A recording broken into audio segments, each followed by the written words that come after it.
Oke, assalamualaikum warahmatullahi wabarakatuh. Jumpa lagi. Hari ini kita belajar dengan semangat untuk membahas masalah pelajaran IPA. Tema 1, subtema 2, pelajaran IPA. Apa yang akan kita bahas hari ini? Yaitu tentang perkembangbiakan hewan secara generatif.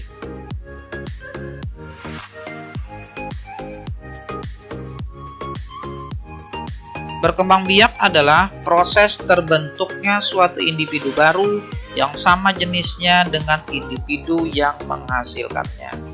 Itu pengertian dari berkembang biak. Tujuan dari berkembang biak adalah sebagai cara untuk mempertahankan jenisnya supaya tidak mengalami kepunahan. Pada bab ini akan dibahas mengenai jenis-jenis perkembangbiakan hewan secara generatif. Tujuan pembelajaran hari ini adalah diharapkan siswa dapat mengidentifikasi cara perkembangbiakan hewan. Yang kedua, mengklasifikasi atau mengelompokkan hewan-hewan berdasarkan cara perkembangbiakannya, apakah dengan bertelurkah, atau dengan vivipar, atau dengan ovovivipar. Mari kita mulai.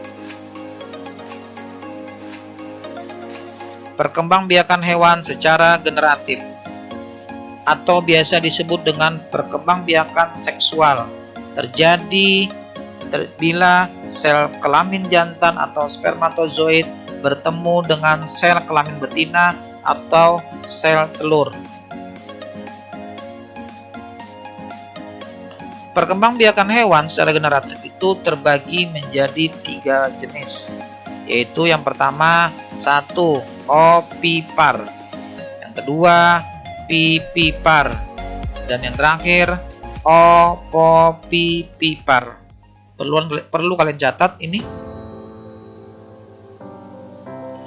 Sekarang kita akan bedakan apakah termasuk yang mana vivipar, ovipar, ataupun ovovivipar. Ovipar atau yang disebut juga dengan bertelur adalah cara berkembangbiakan yang biasa dilakukan oleh unggas, reptil, dan katak.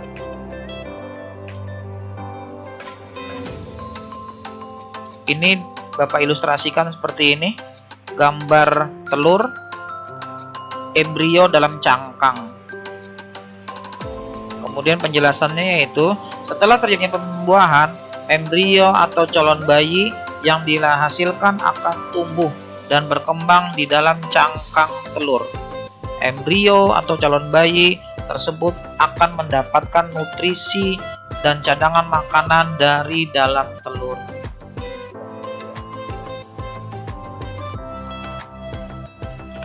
Adapun ciri-ciri hewan ovipar atau bertelur adalah 1. Tidak memiliki daun telinga. Kedua, hewan tersebut tidak memiliki kelenjar susu.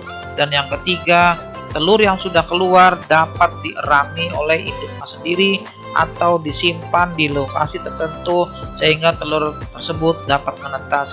Jadinya telur itu bisa dierami secara alami dengan induknya atau dapat dierami oleh suatu tempat atau lokasi yang dibuat oleh manusia atau disebut juga dengan yang dierami secara buatan.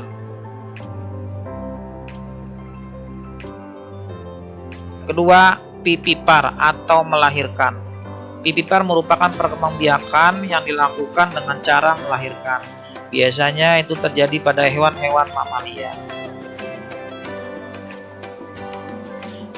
Vivipar kita ilustrasikan seperti ini, kucing di dalam rahim induknya.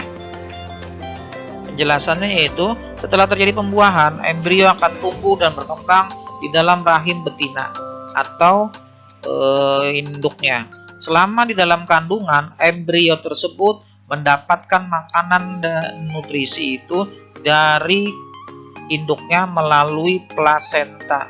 Plasenta itu ini Jadinya dia mendapatkan makanan atau nutrisi dari plasenta. Sama dengan manusia.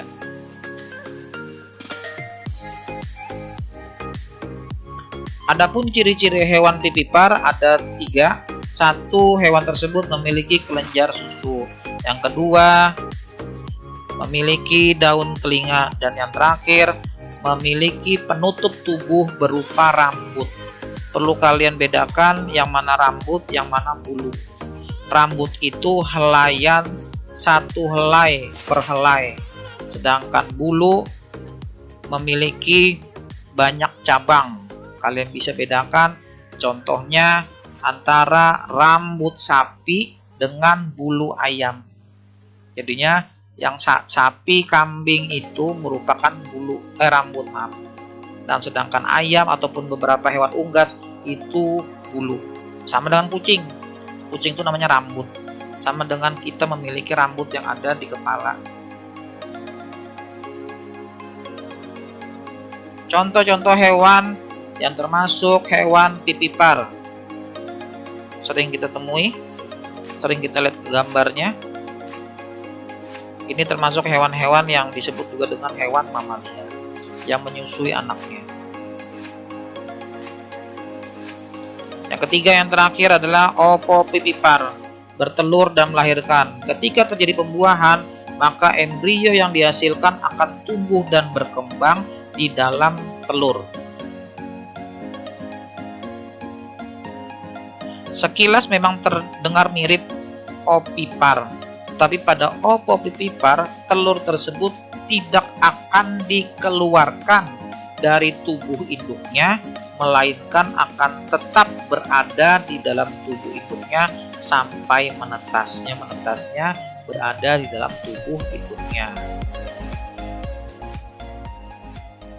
Setelah menetas, baru calon anak tersebut akan dilahirkan lewat tubuh induknya.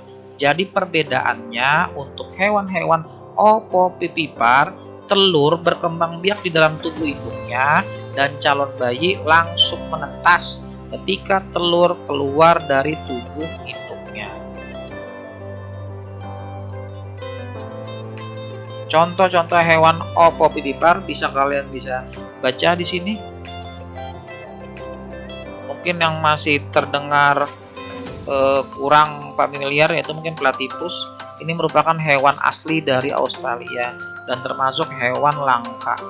Nanti bisa kalian cari informasinya tentang hewan yang bernama platypus yang ada di Australia. Nah, sampai sini penjelasan dari Bapak. Kalian catat materi ini agar kalian bisa ingat. Nanti bila ada soal bisa kalian jawab.